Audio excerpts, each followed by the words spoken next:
I'm a firm believer that listen through the right ears, you can take almost any truly loving song, not the kind where we're saying, oh my God, I can't live without you, because that's not really love, but the kind like that where have a little, that there really, you can just make it God, because it is all the same thing, that love that we're often attracted to in romance. What we're really attracted to is a connection. And that connection is the evidence of God's presence. So we are starting a brand new month, a brand new theme, and the theme is faith. Have a little faith in me. I actually wanted, you got to have faith. And those of you who know it, the lyrics are really whiny love. And well, I actually think it's pretty metaphysical, because he's not going to go for the love until it's the right kind. So I think it's perfect. But my song leaders, whose ministry this is, said, nah, we can't do it. However, Dave has figured out lyrics, so we'll be seeing if we introduce it somewhere in the month. I want faith. It's a really fabulous, important word. And we think of faith in a little bit different way than many other faith traditions, where some of us grew up saying when we didn't understand something, someone would say to us, you just need to have faith. In other words, it was about trusting in something that you couldn't understand. That isn't how we use faith at all. In fact, it's about trusting in something you can understand. In our book for the month, 365 Science of Mind, Ernest Holmes, the quote at the beginning, which is an Ernest Holmes quote, was very good, right? Faith is a mental attitude that is so convinced of its own idea, which is so completely accepts it that any contradiction is unthinkable and impossible. Let me read it again. Faith is a mental attitude that is so convinced of its own idea, which so completely accepts it that any contradiction is unthinkable and impossible. With that definition, we have faith in a lot of things. We have faith in a lot of things that are not true. We have faith in a lot of things about ourselves that are not true, about our world, the nature of our world, that are not true, meaning, when I'm using the word true, they're not in alignment with the nature of life or God, and yet we hold them to be true, like we're separate beings here. Well, we're individualized expressions of the one life, but there's only one life, and it's God's life. So when we think of ourselves as separate, and therefore when we think that there's danger, for instance, then we're not seeing through the eyes of unity, of the one. So faith is about that mental attitude that's so convinced of itself. Now, today's topic is about, is the promise really true? What promise? When I went online, I found so many religious books, in particular Christian books, that said there are promises in the Bible. I've even got something to show you, and there are at least 365, probably 500, maybe 1,000. I don't know. There are promises everywhere in the wonderful Bible. But the promise I'm talking about is the promise that we, by conforming our thought, feelings, and belief to God's way of thinking, being, our lives work better. Reverend Bruce, in his opening prayer, said that we release these laws. Well, there's really only one law. It has many names. There's only one law. It's how God operates. And basically, it's by affirmation. God simply affirms. It just says yes. It puts its stamp of approval on every single thing. Yes, yes, yes, yes, yes, yes, yes. I'm feeling great today. Yes, yes, yes. Isn't this a beautiful place to live? Yes, yes, yes. Aren't my hips too big? Yes, yes, yes. See, it doesn't differentiate. It doesn't say, no, no, no, stop. You made a mistake. You're the beauty of God. Your hips are exactly the right size and shape for your tall height. Yeah, right. So it just says yes to whatever we take into mind believing. And so really it's about us learning to conform our thoughts so that we're thinking the way God thinks. Now, it's Lent, and our faith tradition doesn't really practice Lent because we don't think that we're bad or sinful, and we don't think we need to suffer or give up something. We don't think we need to please Jesus by suffering for him or God or anyone else. So there's nothing. However, I got a wonderful email from my friend Janina, who's here today visiting us back home for a moment, and she was reminding me that I've said this a long time, that what we do for Lent in our faith tradition is give up negative thinking, give up the things that aren't godlike, give up doubt, give up fear, give up self-criticism, give up complaining. Now, if we could do that for 40 days, can you imagine how wonderful your life would be? If you could, even one of those, all of them would be even better. So is the promise really true? The proof is always, because Holmes said, we don't ever try to get people to believe anything. We don't tell them what to think, but rather we give them a way to think, how to think. And then when you know how to think, you choose what you think about. But it reminds me about a story I heard Mary Morrissey tell about Lent, and I really need to tell you because I love this story. She said there was a small town, and it was really a Catholic town. There were just all Catholics there in this town. And one Baptist moved into the town, and of course he didn't observe Lent. And so all during Lent, he would have a barbecue every Friday. And so the smell of this beef barbecuing would drive his neighbors crazy, who were all sacrificing and having fish for Friday during Lent. And they went to the priest and they said, can we do anything about it? It just makes us want to. He might be the devil because he's pulling us away from our promise. And the priest said, well, maybe he'd like to become a Catholic. So they went to him and said, would you like to become a Catholic? And he said, what does it mean? And, well, you practice our traditions. And he said, I could do that. So the priest came over and he baptized him. And he said, you were born a Baptist, you were raised a Baptist. And he sprinkled some holy water on him. He said, and now you are a Catholic. Well, they were just thrilled. And he went to Mass every week, and then it came around Ash Wednesday, and that Friday, there he is barbecuing again, and they can't believe it. And so they go over to see what he's doing, and there he is, and he is saying to this great, huge roast beef that he has on his barbecue, you were born a cow, you were raised a cow, but I baptize you a fish.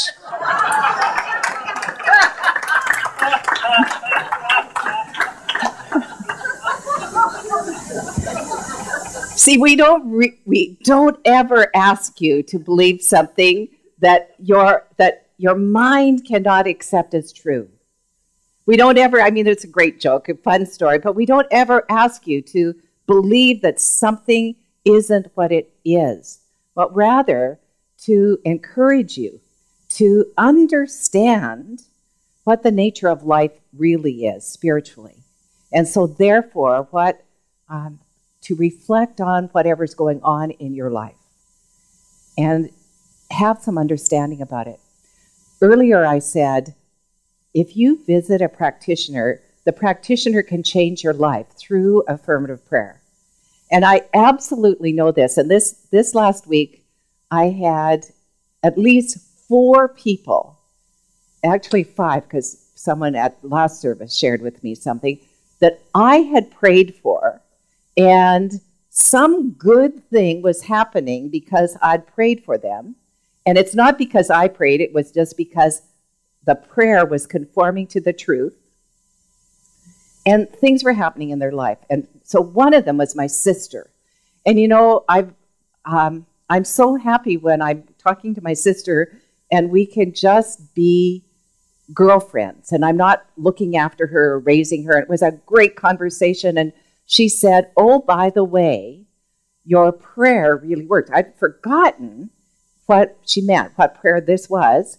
But anyway, she's a kindergarten teacher and she has 50 French immersion kinder kids. 50! And she loves her job and she loves the kids. And sometimes she goes a little wild, not with the kids, but with the administration of the school. And those of you who have been in any kind of situations where you have a supervisor, her principal, she really loved. And last about September, her principal out of the blue was going to take a new job, which meant they were going to get a new principal, a new vice assistant principal, and she was just fit to be tied. She said, this is so horrible. My principal is the only one that gets me. She's the only one that understands how well I really love these kids and how much I work at it, and it's just going to be awful. And so I listened, which is what a practitioner does, and I said, is it possible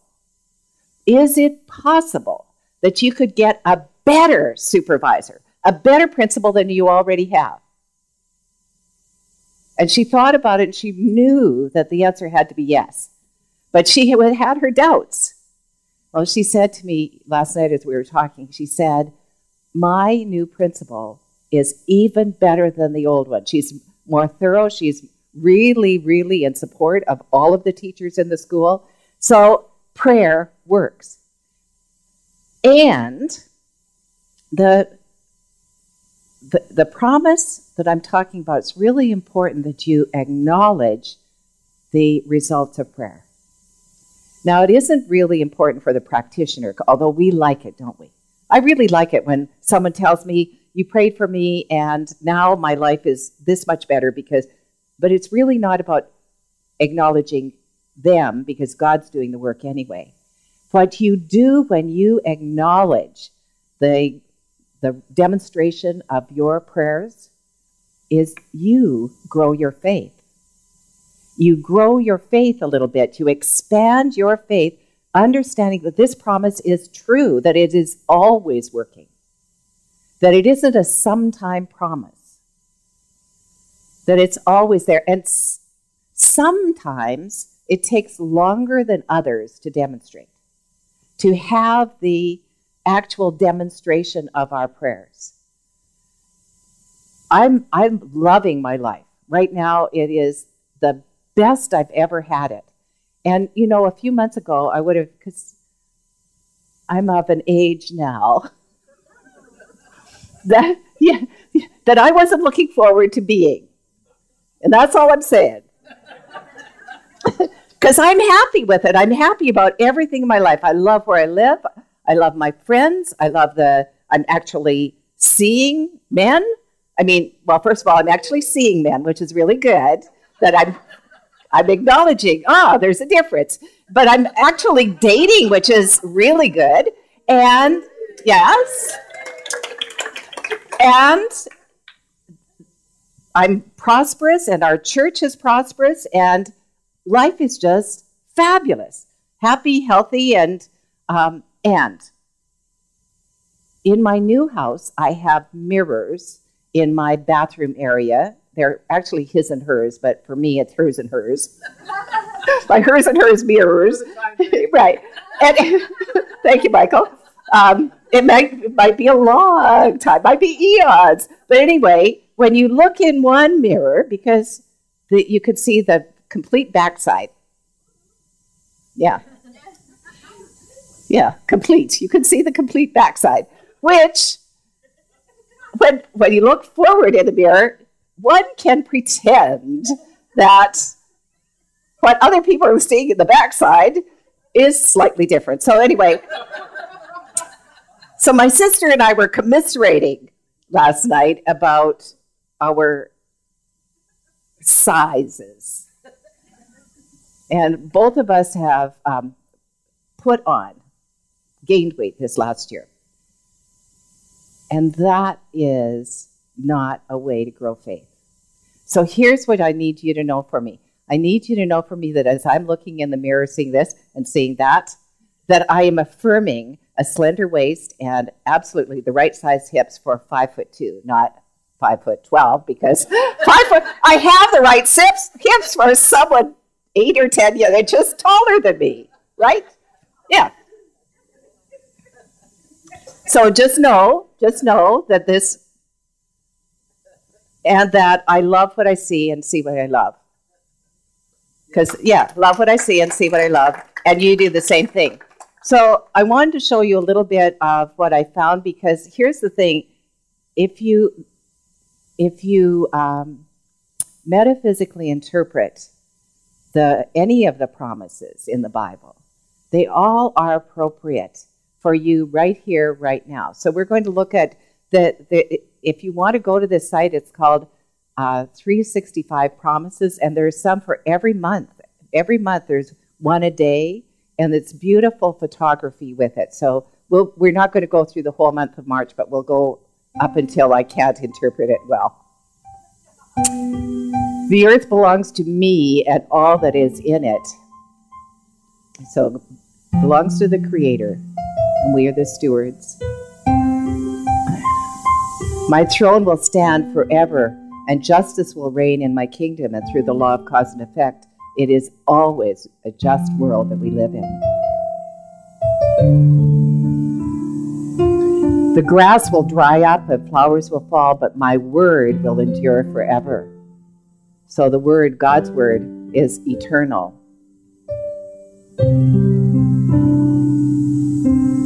Though the mountains vanish, my unending love will never leave you. What a beautiful promise. I have called you out of darkness into my glorious light. Another wonderful promise.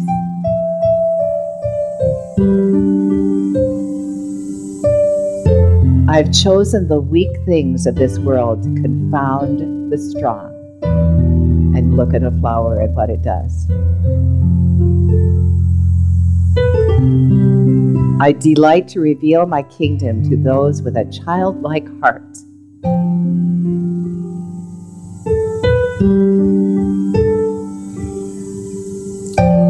I have brought you close through the blood of Christ. We'll stop there. You can go to the site. The photography is beautiful. But we do not believe that you need to suffer, that Jesus wants you to suffer or God wants you to suffer.